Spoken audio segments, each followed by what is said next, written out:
Y'all, there's food after this. If you sit down, we can get along and you'll have a chance to go outside and eat. This has been remarkable.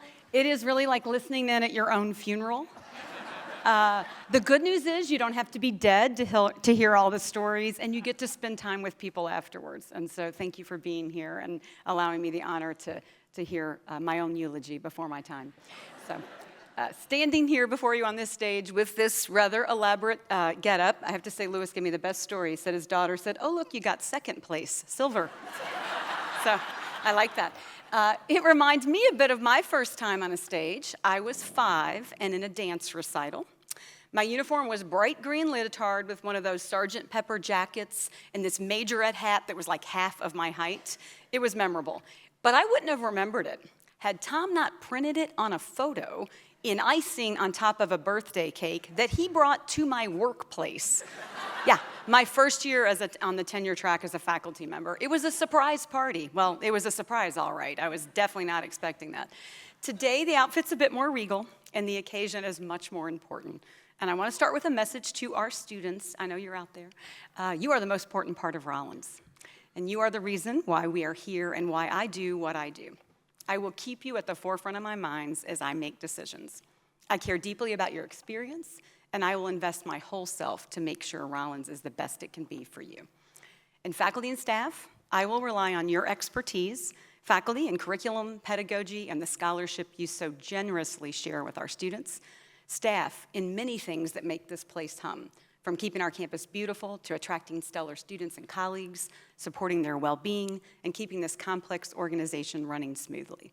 I know you are all working in the best interest of our students, and I deeply admire that. To our alumni, thank you for advocating for us and for representing us so well. We appreciate how you bring the Rollins mantra, "Life is for service," into your personal and professional lives. You make us proud every day, and I promise I will do everything I can to make you proud to be a Rollins alumnus. To the trustees, thank you for your trust in me to lead this college that you love. I know you take seriously your roles to support us with your engagement and philanthropy and to focus on the long-term success of Rollins. I'm reminded of the quote, "With great power comes great responsibility." This is, of course, what Uncle Ben says to Peter Parker and Spider-Man, the Marvel people. Growing up Baptist, I knew it from Jesus, who said, "To whom much has been given, much will be required." But he didn't stop there. He added, "And from the one who has been entrusted with much, much more will be asked." I've been given the gift to lead this college, and I will give it my all. It may not be Spider-Man level, but it's going to be a close second. To my cabinet colleagues and the previous presidents of Rollins, thank you for the wonderful foundation on which we will continue to build. Having read about the legacy of the many presidents who made a difference here, I am honored to join this lineage. And finally, to our Central Florida community leaders, Winter Park is our home. You've heard from others here on the stage. Our success has been interdependent since the 1880s, when Florida wanted to start a college in Winter Park, and the church right down the street answered that call. Our students are blessed to study in a beautiful residential campus right here in this culturally rich region. I love it here, and so when I jumped in just like I was a local, so a few weeks into starting as president, I'm driving a golf cart across campus and I see a family who looks lost. "Can I help you find something?" I immediately ask. They looked relieved. "Yes, where is the check-in for the international pre-orientation trip?" I paused to consider whether I even knew we had an international pre-orientation trip. Their relief quickly turned apologetic. "Oh, I'm so sorry. I assumed since you were in the cart that you worked here." Yeah. So then I had to say, "Well, I do." And the dad perked up. "Oh, what do you do?" Yeah. I think they were probably a little surprised. Heck, I'm a little surprised to be standing right before you today in this role. Growing up, I read a lot. You already heard I was not a great student.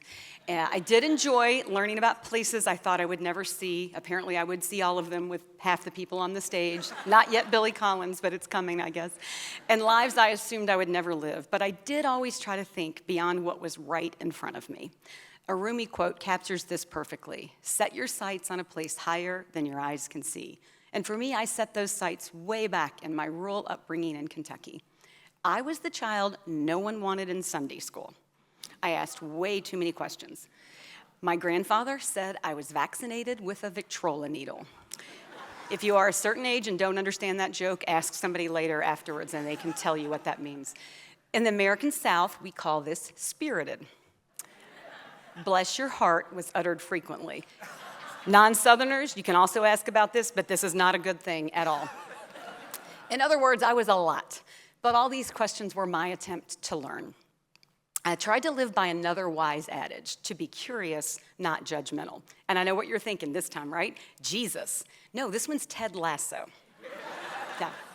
I was blessed with many early teachers who helped me be my best. One such teacher was Rosemary Allen, who was my English professor and is now the president of my alma mater. Last time we saw each other, she told the story of listening to me interview someone back when I was editor of the college newspaper. She wasn't listening in, by the way. Also, young people in the room, phones used to have cords. So she, it was on a corded phone and she was in the room. She saw something in me I had not yet seen, and that was my ability to be a professional journalist, to ask the right questions, to listen, and to get to the heart of the matter. What a gift to reflect what we see in others that they may not yet see in themselves. My days as a faculty member are not so long ago that I don't remember that this is one of the most meaningful things that our faculty and staff do. Find that spark in each of our students and help them see potential paths and passions. This year I've heard so many stories about students finding and honing their own interests through the help of our faculty and staff, but I'm going to share just one example. McKaylee Kellison grew up all around the world, came to Rollins as a swimmer, and met Dr. Coyle, who pulled her into a summer research project on musical acoustics. She'd never taken a physics class. She then joined the professor's project on rocket noise and the Artemis I launch, and now started her PhD in physics on an NSF fellowship. Faculty, staff, students, I know, that just deserves some applause for McKaylee. Good intuition over there, thank you. Faculty, staff, students, and alumni, y'all tell me all the time what brought you here and what keeps you coming back. And it bears repeating for our out-of-town guests, but also for ourselves. Yes, the campus is beautiful. Lakes, Park Avenue a block away. It's hard not to fall in love immediately, but we are more than a pretty face. What drew me here was the strength of this college, pragmatic liberal arts and curricular innovation, decades of excellence in business and adult education, faculty who are teacher scholar mentors, bringing students into their disciplines, the ethos of service that Mr. Rogers made famous, the Alfond Inn, the Rollins Museum of Art. As we move into the future together and set up the next 140 years of success at Rollins, we tap into the legacy of bold action that has served us so well throughout history. As the first college in Florida, we have been a dynamic and evolving college ever since famed educator John Dewey chaired our conference on liberal arts in 1931. Today, that legacy lives in Rollins Gateway, our signature approach to purposeful liberal arts in action and high-impact educational practices, giving students a foundation to put their education to work in the world. That future-forward spirit comes from faculty and staff who deliver on our mission every day, and from leaders who showed up as the right person at the right time. Hamilton Holt led the construction of our beautiful chapel during a depression, no less, and was committed to adult education, a commitment that has continued now at Rollins for more than 8 decades. Jack Critchfield reformed shared governance and began our first development office. When we celebrated the most recent Order of the Fox with the class of 1976, one of the class members told me he figured I was the youngest person to be president of Rollins. Not quite, not by a long shot. Jack was 36. So I guess to a teenager, because Jack was his president, you can be in your 30s and look old, but to a septuagenarian, you can be in your 50s and look young. So I'll take it either way. This year I celebrated annual Thaddeus and Polly Seymour Acts of Kindness Day. Thad was a great advocate for the liberal arts and making character a key part of education. Hugh McCain provided long-term leadership at a key moment in our history. He took art preservation seriously, and thank goodness, because without him, we wouldn't have an iconic tradition today. January 1934, 2 19th century garden figures, a cat and a fox, took up residence on Rollins campus. 15 years later, the cat was smashed beyond repair, and the fox was left alone. The story doesn't end there, don't worry. McCain took the poor, lonely fox into safekeeping as a protector, but good collectors know that art must not only be preserved, but enjoyed. So in May 1956, McCain brought the fox out and declared it too beautiful a day to hold class. Thus began Fox Day, a tradition we take very seriously. Maybe a little too seriously. I have a whole folder of emails from students requesting a particular day so it will fit in their calendars. One student even sent me her work schedule. That's really not a joke. Students, when I said I was going to put you first, this is not what I meant. Right? Rita Bornstein knew that Rollins had so much more that it could be and paid serious attention to resource raising for what matters most and wrote a book on the college presidency to help future leaders. Lewis Duncan leaves us the legacy of the amazing Alphon Inn, which is a living art museum, community asset, and incredible business model with all net profits supporting student scholarships at Rollins. Grant Cornwell launched the Rollins Gateway and added residential space so more students can live where they learn. Along with Provost Don Davison and our faculty, he was key in welcoming Phi Beta Kappa to Rollins. Grant remains generous in his time with me, providing key insights throughout my listening tour. I've learned so much during the past few months as part of that listening tour. I'm going to share three quick takeaways, with you now. First, I want to say Rollins relationships are real and really important. Second, this place is a love letter to the liberal arts. And third, folks are excited about the future. Let me tell you just a bit about each of those. So the first one, the power of relationships is palpable in how every person connected to Rollins talks about the college. Tom and I have felt this from the first day we arrived with such a warm welcome, and how many times a student or colleague notes the relationships that make their Rollins experience. Madison Clemens always knew she wanted to be a teacher. Life interrupted her first attempt at college, but she found her way back with our Pathways to Teaching program, working as a classroom aide by day while building those key relationships with faculty and staff that made all the difference. She just passed her teaching certification exam. Applause for Madison. Joseph Poole took a food and religion course, combined what he learned with his Moroccan family heritage, and started Breaking Bread, a student organization built on culinary diplomacy, the idea that shared meals bridge interreligious and intercultural divides. At a Breaking Bread table, you do, in fact, talk about both religion and politics. Let's give Joseph some applause, too. Listening lesson number 2 has been made for me on this stage multiple times. I'll condense a little how I'm going to say it. We lead here at Rollins with our commitment to the liberal arts in how faculty teach and what they teach. Faculty across our campus in CLA, Holt, and Crummer have chosen to share their talents here because of the commitment to the liberal arts and its transformative power. I could tell stories of how this plays out across every single major and academic program, but I'm not going to keep you that long. I'm going to simply note the enduring values and value of a liberal arts education for evolving workplaces and careers. The liberal arts fosters independent and critical thinking, intellectual flexibility, and ethical reasoning. Our students consistently excel not only in thinking about new and emerging technologies, but in creatively repurposing existing ones to solve real-world problems. So when NASA's Patent Remix Challenge put out a call for students to take one of their existing patents and repurpose it, 6 Rollins MBA students proposed the idea that won first place. Their venture reimagines a current NASA tool as a portable handheld device that allows clinicians and first responders to visualize veins beneath the skin in real time without the need for contrast dyes and ultrasound equipment. I celebrated one afternoon with the team, Ava, Oliver, Zandria, Ryan, Mackenzie, and Mateus. Oh, yeah. All right. You don't get a second applause. That was it, folks. That's all you're getting right there. That's the one. What stood out immediately was that their undergraduate backgrounds spanned the liberal arts, including psychology, the natural sciences, and art. All right, number 3. We were on a list if you lost track, but now we're in 3 and we're closing ourselves out here.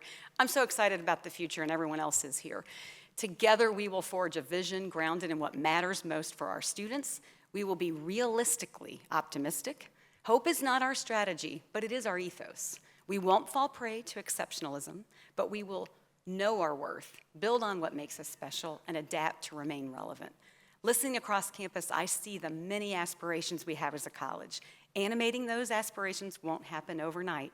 It takes time to do big things. The ancient Greeks thought about time in 2 ways. There's chronos, the clock time that governs our lives, when to get up, when to go to work, when to tuck in the children, when to go to sleep. But there's also a more figurative measure of time, kairos, the right time, the sacred window of opportunity. It encompasses both the fleeting moment to be seized, as well as the deep, all-encompassing nod to the eternal. It is this second concept of time that higher education speaks to. But to make the most of it, we have to be aware, present, and prepared.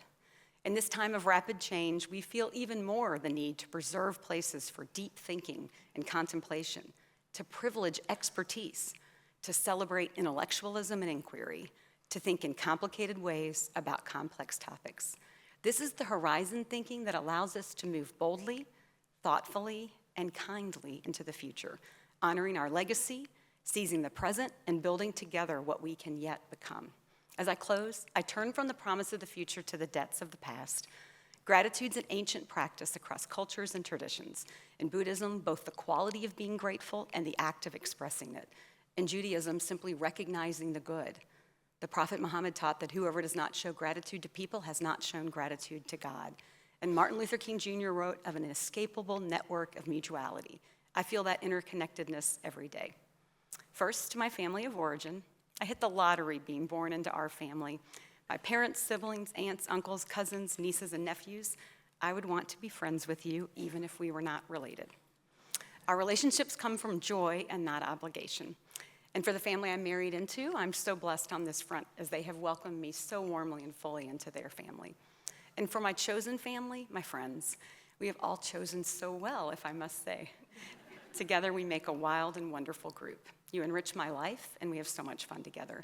I sincerely hope that fun is infectious, not obnoxious, when we hit the dance floor tonight. I'm also grateful to my own partner in life and all things, my husband, Tom. I cannot imagine going through life without you. You often joke that my career is greatly limited by your poor jokes, but we all know, some people are laughing, so they understand that. You are my biggest cheerleader and advocate. You are an asset to Rollins, and I hear it from students and colleagues all the time. Some applause for Tom.